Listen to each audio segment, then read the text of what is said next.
CTET 2022 का official notification जारी हो गया है। इसी बात को मद्देनज़र रखते हुए हम 22 दिसंबर सन 2021 को जो सीटेट का पेपर हुआ था उसमें पूछे गए उर्दू के पेपर 1 के फर्स्ट लैंग्वेज के सवालों को हल करेंगे। इससे आप लोगों को यह अंदाज़ा हो जाएगा कि एग्ज़ाम पैटर्न सीटेट का कैसा है। चूँकि सीटेट का जो पेपर हुआ था उसमें उर्दू के जो फ़ॉन्ट थे वो बहुत ही धुंधले और छोटे छोटे थे, इसलिए आपको वीडियो में हमारी जो स्लाइड है वो बिल्कुल साफ़ नहीं दिख रही होगी। आपको करना क्या है, मोबाइल को लैंडस्केप मोड में कर लेना है और यहाँ से जाके अपने वीडियो की क्वालिटी को बढ़ा लेना है। बिल्कुल सब कुछ साफ़ आपको नज़र आने लगेगा। तो जैसा कि आप जानते हैं कि सीटेट उर्दू में 30 क्वेश्चन पूछे जाते हैं, जिसमें 15 सवालात जो हैं वो आपके पैसेज पे मबनी होते हैं और 15 सवाल पेडागोजी के होते हैं। तो उसी पैटर्न पे हम अपने इस क्वेश्चन पेपर को हल करने जा रहे हैं। आप इस वीडियो को लाइक कीजिए, शेयर कीजिए और हैदरी हिस्ट्री पॉइंट को ज़रूर सब्सक्राइब कीजिए। चलिए, ये पैसेज आपके सामने है। मैं पहले आपको पैसेज को पढ़ के सुना देता हूँ, फिर इससे मुतल्लिक सवालात को हम लोग हल करेंगे। ठीक है। कहा यह जा रहा है कि हिंदुस्तान में हमारी कौमी यकजहती के बैन सबूत कसरत से मौजूद हैं। ताजमहल की शोहरए आफाक इमारत को देखकर किस हिंदुस्तानी का सर फ़ख्र से बुलंद नहीं होता। हिंद के किसी भी हिस्से में रहने वाला कोई भी शख्स जब आगरा जाता है, या फिर यूँ कहें जब आगरा आता है, तो इस आलीशान और ख़ूबसूरत इमारत को देखने ज़रूर आता है। इस तरह वाराणसी में सारनाथ अजायब घर में रखा हुआ महात्मा बुद्ध का मुजस्समा है जो अजीम शाहकार है। इस तरह शाहजहाँ का तामीर करदा लाल किला है जिस पर हमारा कौमी परचम लहराता है।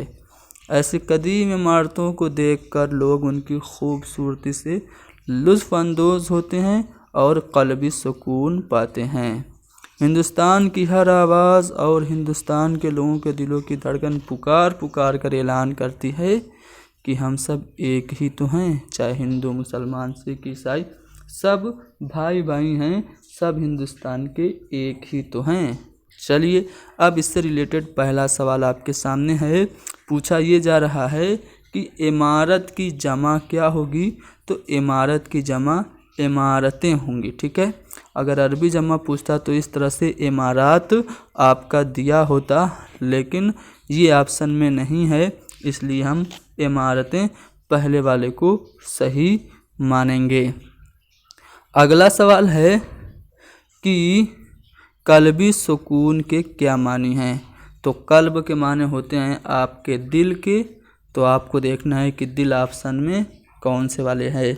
तो कल्बी सुकून यानी कि दिली सुकून, कल्बी सुकून के माने दिली सुकून के हो गया।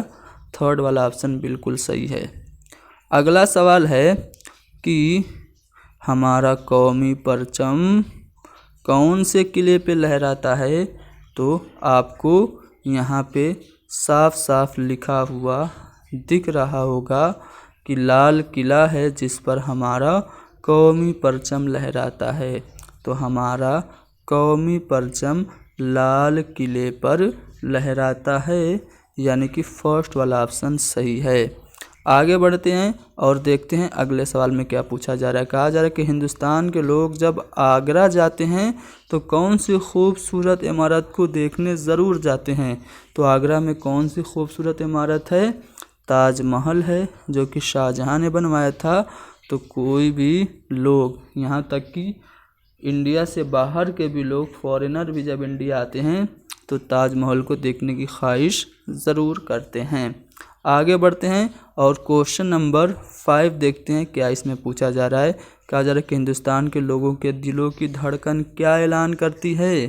तो धड़कन पुकार पुकार कर ऐलान करती है कि हम सब एक ही तो हैं। तो हिंदुस्तान के लोगों की दिलों की धड़कन ऐलान करती है कि हम सब एक ही तो हैं, यानी कि दूसरा वाला ऑप्शन सही होगा।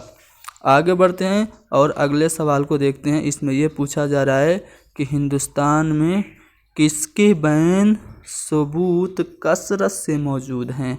तो अगर आप देखेंगे और पैसेज पढ़ेंगे तो पैसेज की शुरुआत में ही आपको दिखेगा कि हिंदुस्तान में हमारी कौमी यकजहती के बैन सबूत कसरत से मौजूद है।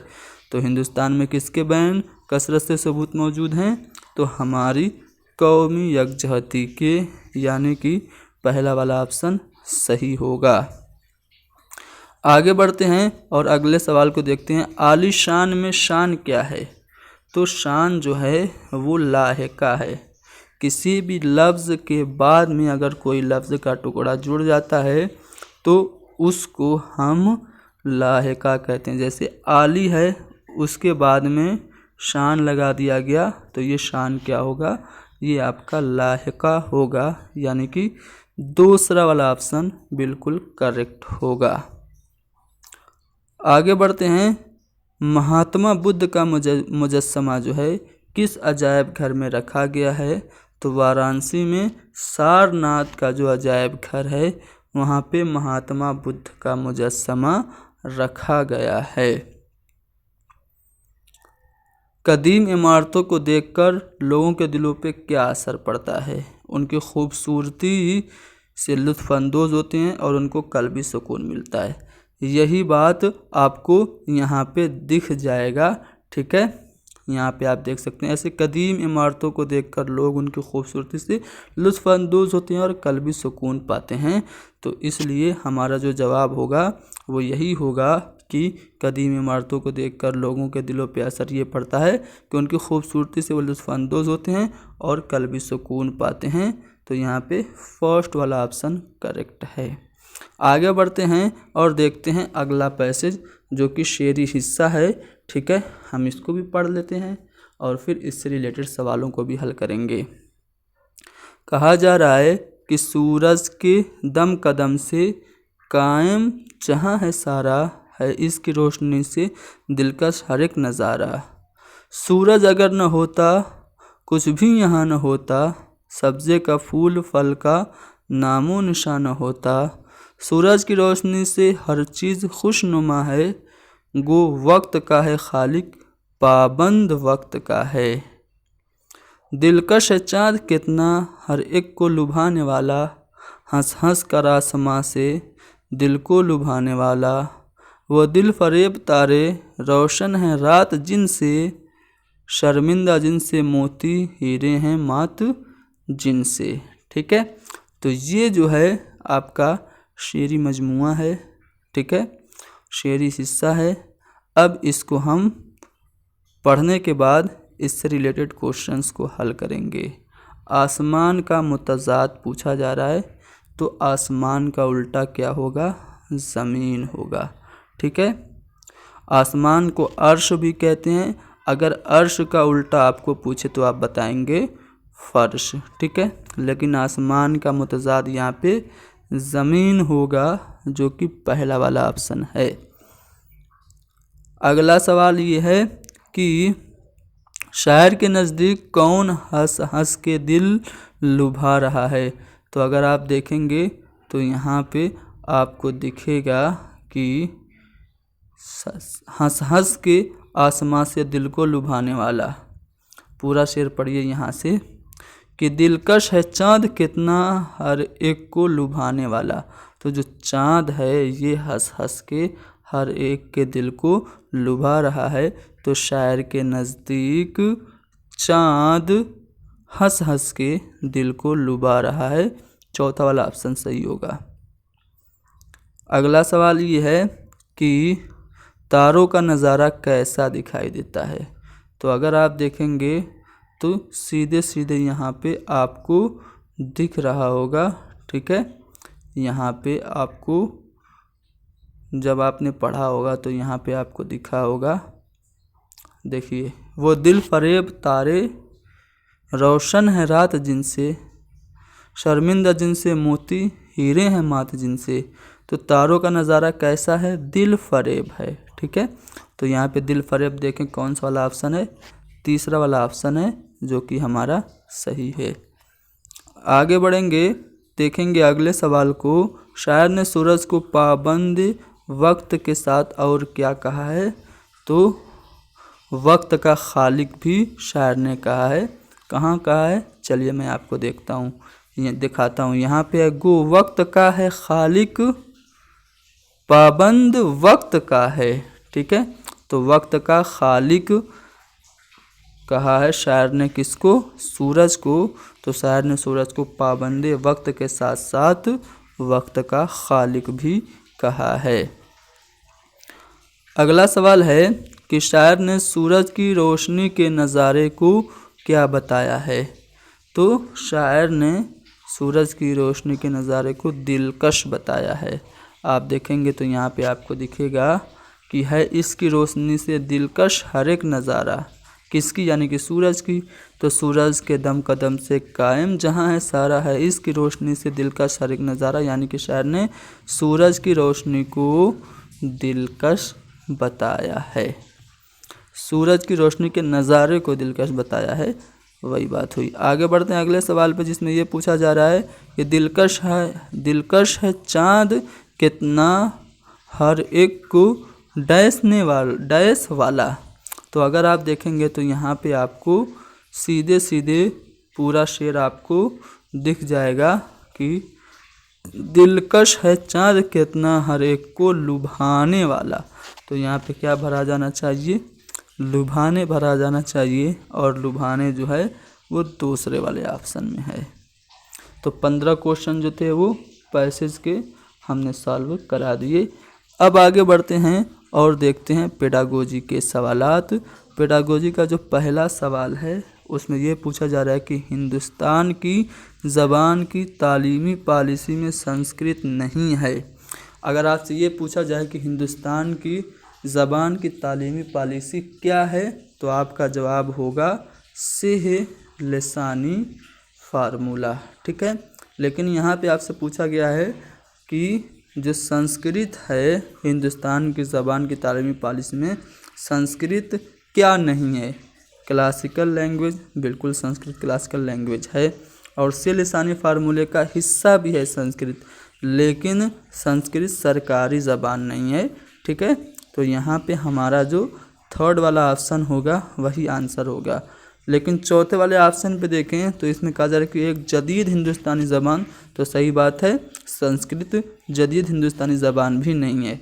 तो यहाँ पे 3 और 4 दोनों आपका सही जवाब हो सकता है, लेकिन सीटेट की ऑफिशियल आंसर की में यहाँ पे थर्ड वाले ऑप्शन को सही माना है, यानी कि हिंदुस्तान की ज़बान की तालीमी पॉलिसी में संस्कृत सरकारी ज़बान नहीं है।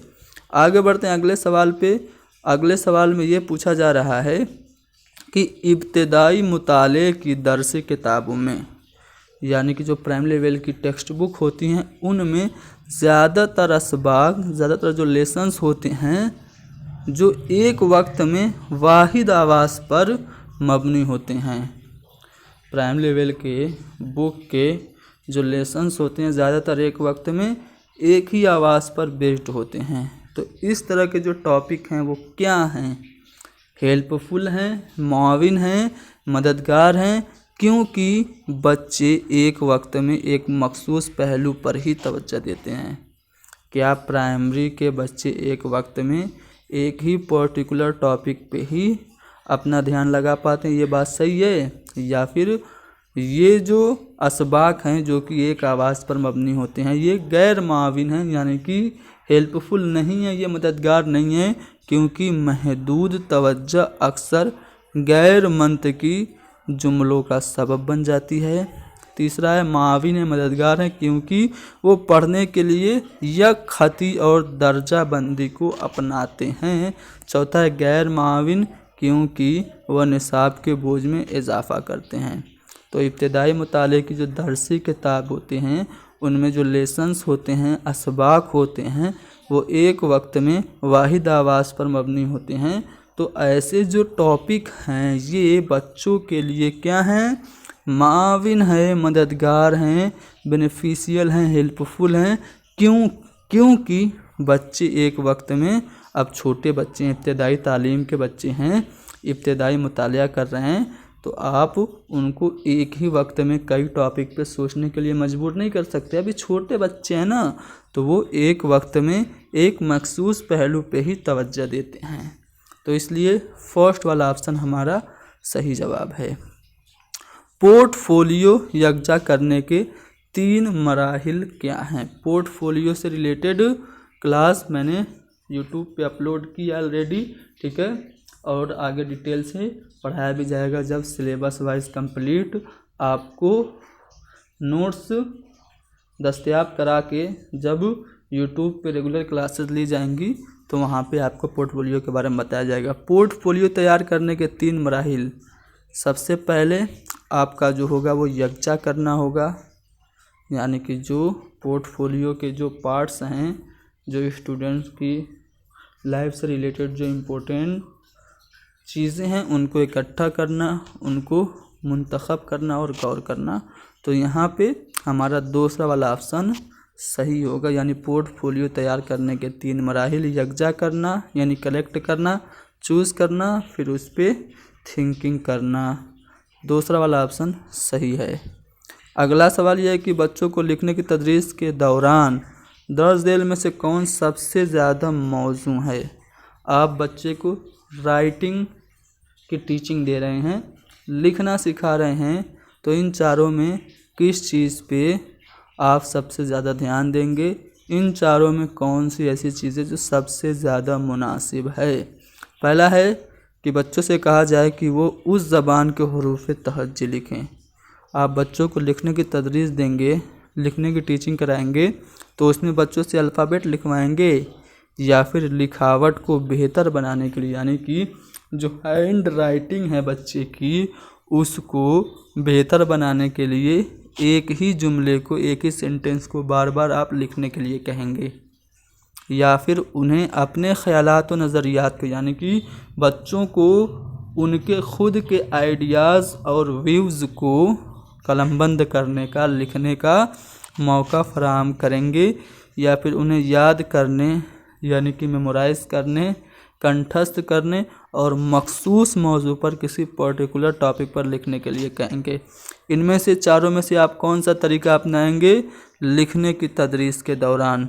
तो आप बच्चों को कहेंगे कि बच्चे आपके मन में जो भी ख़यालात और नज़रियात हैं उनको लिखिए। जब बच्चे खुद के ख़यालात और नज़रियात लिखेंगे तो इससे बच्चों की जो लिखने की जो महारत है, जो उनकी राइटिंग स्किल है, वो डेवलप करेगी।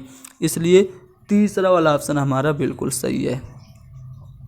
अपने तलबा के लिए अदब अतफ़ाल मुंतखब करने का सबसे अहम पहलू क्या होगा? मान लीजिए कि आप एक टीचर हैं और आप चाहते हैं कि अपने स्टूडेंट्स के लिए जो चाइल्ड लिटरेचर है उसे चूज़ करें। बाल साहित्य का आपको चयन करना है छोटे बच्चों के लिए, तो आप इनमें से किस पहलू पे सबसे ज़्यादा ध्यान देंगे? सबसे ज़्यादा किस पहलू को आप अहम समझेंगे? आसान ज़बान हो, यानी कि जो अदब हो बच्चों का वो आसान ज़बान में हो, या फिर मुसन्नफ़ या शायर की शोहरत हो, यानी कि जो जो शायर और मुसन्निफ़ उसमें हों वो मशहूर हों, या फिर बच्चों की सतह और उनकी दिलचस्पी के लिहाज से आप बच्चों के लिए अदब मुंतखब करेंगे, या फिर हिंदुस्तानी सकाफ़त में पैवस्त अदब, यानी कि जो भारत का कल्चर है उससे रिलेटेड आप बच्चों को लिटरेचर दस्तयाब कराएंगे, उनके लिए लिटरेचर ऐसा चूज़ करेंगे। तो छोटे बच्चों के लिए चाइल्ड लिटरेचर को चूज़ करने के लिए जो सबसे इम्पोर्टेंट फैक्टर होना चाहिए वो ये होना चाहिए कि वो लिटरेचर बच्चों के मेंटल लेवल और उनके इंटरेस्ट के अकॉर्डिंग हो, यानी कि बच्चों की सतह और उनकी दिलचस्पी के मुताबिक हो, बच्चों के मानसिक स्तर और उनकी रुचि के अनुसार हो। इसलिए तीसरा वाला ऑप्शन हमारा सही होगा। पढ़ने में नीचे से ऊपर का जो नज़रिया है, जो बॉटम अप अप्रोच है, वो किस पे जोर देता है? देखिए बॉटम अप अप्रोच क्या होता है?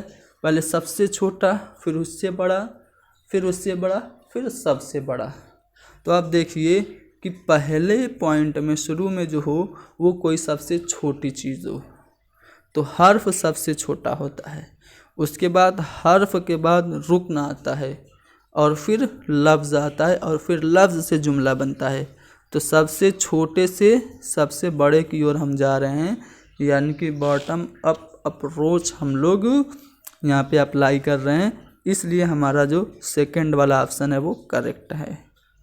अगला सवाल है कि बुलंद खानी कहानी सुनाना, मुबाहसे यानी कि डिस्कशन करना, डिबेट करना और बातचीत करना किसकी मिसाल है? बगौर समाअत की यानी कि बहुत ध्यान से सुनने की, तौसीई समाअत की, या फिर मजहूल समाअत की, या फिर मुतवाज़ी समाअत की। तो ये सब जो मिसालें दी गई हैं, बुलंद खानी, कहानी सुनाना, मुबाहसे और बातचीत, ये सब बगौर समाअत की मिसालें हैं, यानी कि फर्स्ट वाला ऑप्शन हमारा करेक्ट होगा। चलिए, ज़बान की आमोजिश में महारत हासिल करने के लिए दर्ज झेल में से कौन ज़रूरी नहीं है? लैंग्वेज लर्निंग में आप माहिर होना चाहते हैं तो क्या ज़रूरी नहीं है? क्या दुरुस्तगी बिल्कुल ज़रूरी है, रवानी भी ज़रूरी है और मौजूनियत भी ज़रूरी है। ठीक है, यानी कि एक्यूरेसी, ठीक है, और फ्लुएंसी और फिर मौजूनियत, ये तीनों ज़रूरी है, लेकिन महारत की ज़्यादा ज़रूरत नहीं है। तो ज़बान की आमोजिश में महारत हासिल करने के लिए ज़रूरी नहीं है महारत, यानी कि चौथा वाला ऑप्शन हमारा जवाब होगा। चलिए आगे बढ़ते हैं, अगले सवाल को देखते हैं। इसमें ये पूछा जा रहा है कि बच्चों की ज़बान बोलने की सलाहियत अदबी आमोजिश को अहम बुनियाद फराहम करती है। यहाँ पे एक कौल है कि बच्चों की ज़बान बोलने की सलाहियत अदबी आमोजिश को अहम बुनियाद फराहम करती है। दर्ज झेल में से क्लासरूम की कौन सी मश्क ज़बान बोलने की सलाहियत को फ़रोग दे सकती है? यहाँ पे 4 मश्कें हैं, 4 अभ्यास हैं, 4 प्रैक्टिस हैं। इन चारों में से कौन सी ऐसी प्रैक्टिस है जो ज़बान बोलने की सलाहियत को डेवलप करेगी, यानी कि स्पीकिंग की जो एबिलिटी है, स्पीकिंग स्किल जो है उसको बढ़ाएगी? पहला ऑप्शन है लफ्ज़ों के सही तलफ़ुज़ की एक साथ मश्क, यानी कि जो वर्ड्स हैं उनके करेक्ट प्रोनाउंसिएशन की सभी बच्चे एक साथ प्रैक्टिस करें। या फिर पसंदीदा कहानियों पर मबनी रोल प्ले में शिरकत, यानी कि जो फेवरेट स्टोरीज़ हैं उन पे बेस्ड रोल प्ले कराया जाए और उसमें बच्चों को पार्टिसिपेट कराया जाए। या फिर इज्तिमाई या इनफिरादी तौर पर लफ्ज़ों को याद करना और उनकी नज़्म खानी, यानी कि ग्रुप में और अकेले अकेले करके बच्चों को वर्ड्स याद कराना और फिर उनकी पोएम के साथ पोएम की तरह उनको दोहरवाना। या फिर उस्ताद के साथ दरसी किताब में दी गई कहानी को इज्तिमाई तौर पर पढ़ना। इन चारों में किसके ज़रिए हम बच्चों में बोलने की सलाहियत को फ़रोग दे सकते हैं? तो बच्चों की जो पसंदीदा कहानियां हैं उन पे बेस्ड जब हम उनसे रोल प्ले में शामिल होने के लिए कहेंगे तो इससे बच्चों में बोलने की जो सलाहियत है वो डेवलप होगी, यानी कि दूसरा वाला ऑप्शन हमारा सही जवाब होगा। अगला सवाल ये कि एक जुमला सुनने के बाद बच्चा उसे समझने के लिए उसकी मालूमात को छोटे छोटे हिस्सों में बांट देता है।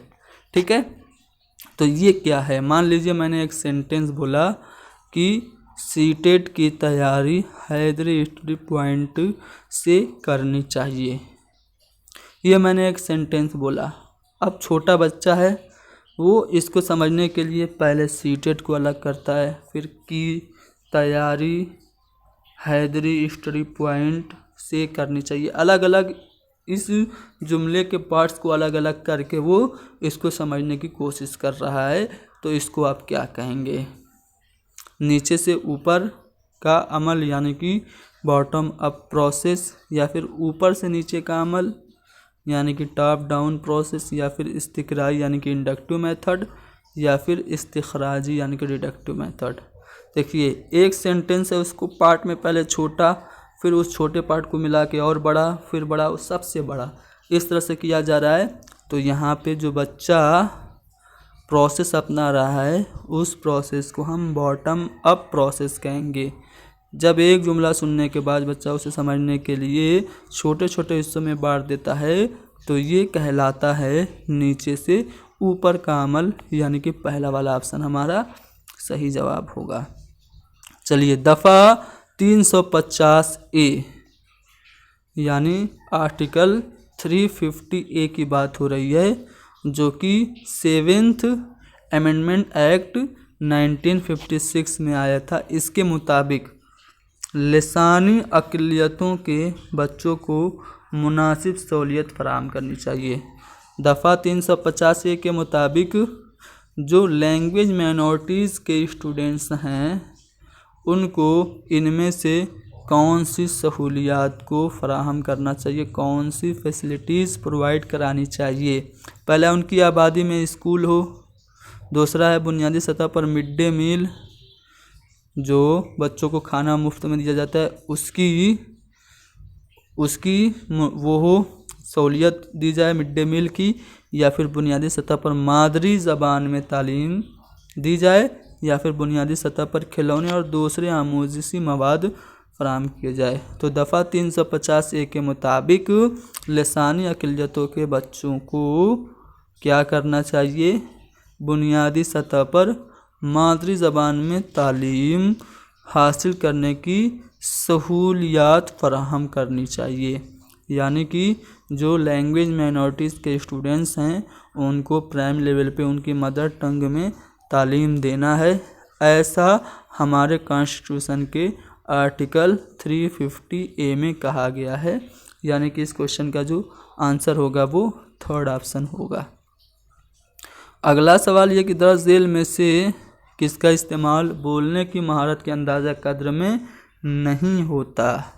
स्पीकिंग स्किल के असेसमेंट में क्या रोल प्ले नहीं होता, रोल प्ले का इस्तेमाल, दिखाना और बताना का, या फिर खाली जगहों को फिल इन द ब्लैंक करने का, खाली जगहों को पुर करने का, या फिर तस्वीरी वजाहत करने का। देखिए इसका जवाब आपको कैसे मिलेगा। देखिए कि कौन सा वाले ऑप्शन में आपका बोलना नहीं हो रहा है। जिसमें बोलना नहीं होगा उसका इस्तेमाल बोलने के अंदाज़ा कद्र में नहीं होगा। रोल प्ले करेंगे तो बिल्कुल आप बोलेंगे, किसी चीज़ को दिखा के उसको बताएंगे तब भी आप बोलेंगे, तस्वीर की वजाहत करेंगे, तस्वीर को एक्सप्लेन करेंगे। मान लीजिए सचिन तेंदुलकर की कोई तस्वीर है, उसको दिखा के आप बच्चों को बताएं देखिए ये एक क्रिकेटर है, ये दुनिया का अजीम क्रिकेटर है, इसके नाम कई रिकॉर्ड हैं, इसने 100 यानी कि 100 सेंचुरी जिसने मुकम्मल की हैं, टेस्ट और वनडे में सबसे ज़्यादा रन बनाने का रिकॉर्ड इसके पास है। तो तस्वीर पे आपने क्या किया, तस्वीर को आपने वजाहत किया, तो इसमें भी आपका बोलना आ गया, आया ना। लेकिन आप खाली जगहों को सिर्फ पूर्ण करेंगे कि सचिन तेंदुलकर एक डैश है, तो यहाँ पे बस वो बच्चे ने फिल कर दिया कि क्रिकेट खिलाड़ी है, ठीक है, क्रिकेट का खिलाड़ी है। तो इससे बच्चे की बोलने की महारत का अंदाज़ा कद्र नहीं होगा, यानी कि हमारा थर्ड वाला ऑप्शन करेक्ट होगा। हर उस्ताद को ज़बान की तदरीस के दौरान क्या करना चाहिए, सिर्फ दरसी किताब पर मबनी मालूमात फराहम करना चाहिए। याद रखिए जब भी पेडागोजी में सिर्फ आ जाए तो वो हमेशा नेगेटिव होगा, तो ये तो जवाब होगा नहीं आपका। दूसरा ऑप्शन है दरसी मवाद के अलावा इजाफी तदरीसी मवाद भी फराहम कराना चाहिए, यानी कि सिलेबस का जो टॉपिक है उसके अलावा कुछ एक्स्ट्रा मटेरियल भी आपको, एक्स्ट्रा करिकुलर एक्टिविटीज़ भी करानी चाहिए, सिलेबस से हट के भी कुछ बातें बच्चों को बतानी चाहिए। तीसरा ऑप्शन है कि दरसी किताब के अलावा इजाफी तदरीसी मवाद का बोझ बच्चों पे नहीं डालना चाहिए, या फिर मौजूदा दरसी किताब से आगे ना जाए, यानी कि रिकमेंडेड जो टेक्स्ट बुक है उससे बाहर ना निकले। तो उस्ताद को ज़बान की टीचिंग के दौरान क्या करना चाहिए, दरसी किताब के अलावा इजाफी तदरीसी मवाद भी फराहम उसे करना चाहिए। बोलने की अच्छी सरगर्मी वो है जहाँ बोलने की यानी कि स्पीकिंग स्किल की सबसे बेस्ट एक्टिविटी कौन सी है, क्या जहाँ पे मादरी ज़बान ख़त्म हो जाए वो है, जहाँ पे शिरकत गैर मसावी हो यानी कि बराबर लोगों की, बराबरी के लोगों की जहाँ पे शिरकत ना हो वो, या फिर आमोजगार ज़्यादा बातें करते हो जहाँ वो, या फिर असातिज़ा ज़्यादा मदद करते हो वो। तो बोलने की अच्छी सरगर्मी वो है जहाँ पे आमोजगारों को, लर्नर्स को, शिक्षार्थियों को ज़्यादा बातचीत करने का मौका दिया जाता है। तो यहाँ पे थर्ड वाला ऑप्शन बिल्कुल करेक्ट है। अगला सवाल कि अज खुद ज़बान सीखने और ज़बान की आमोजिश में फ़र्क क्या है। अज खुद ज़बान सीखना यानी कि फितरी तौर से ज़बान सीखना क्या कहलाता है? ये कहलाता है आपका लैंग्वेज एक्विजिशन, ज़बान की हुसूल याबी, ठीक है। और जब आप सेकेंड लैंग्वेज को सीखते हैं ग्रामर वगैरह का यूज़ करते हुए तो उसको लैंग्वेज लर्निंग कहते हैं। सिंपली आपसे पूछा जा रहा है language acquisition and language learning में फ़र्क क्या है, तो ज़बान का माहौल, यहाँ पे जो तीसरा वाला ऑप्शन है ना वो हमारा सही जवाब होगा। तो ये हमने सन 2021 यानी कि जो 22 दिसंबर को पेपर हुआ था उसको हमने सॉल्व किया। इसके PDF आपको चाहिए और प्रीवियस ईयर के सन 2013 से लेकर के अब तक के जितने भी क्वेश्चंस आए हैं उर्दू के वो चाहिए, और सीटेट उर्दू के सिलेबस के मुताबिक A to Z complete notes चाहिए। तो आप हमसे रब्ता कर सकते हैं, कॉल बिल्कुल मत कीजिएगा, व्हाट्सएप पे आप हमें मैसेज कर सकते हैं। आप हमें व्हाट्सएप पे मैसेज करेंगे 72 75 94 99 पे, तो आपको एक सैंपल भेजा जाएगा, उसमें कुछ डिटेल्स होंगी जिसे फॉलो करके और मामूली सी रकम बतौर हदिया हमें देके आप सीटेट उर्दू के previous year question paper with answer की और A to Z complete Urdu के सिलेबस के मुताबिक सीटेट का नोट आप हासिल कर लेंगे। तो आप हमें व्हाट्सएप पे मैसेज करके हासिल कर लीजिएगा। कॉल बिल्कुल नहीं करना है, कॉल नहीं करना है तो नहीं करना है। Thank you very much.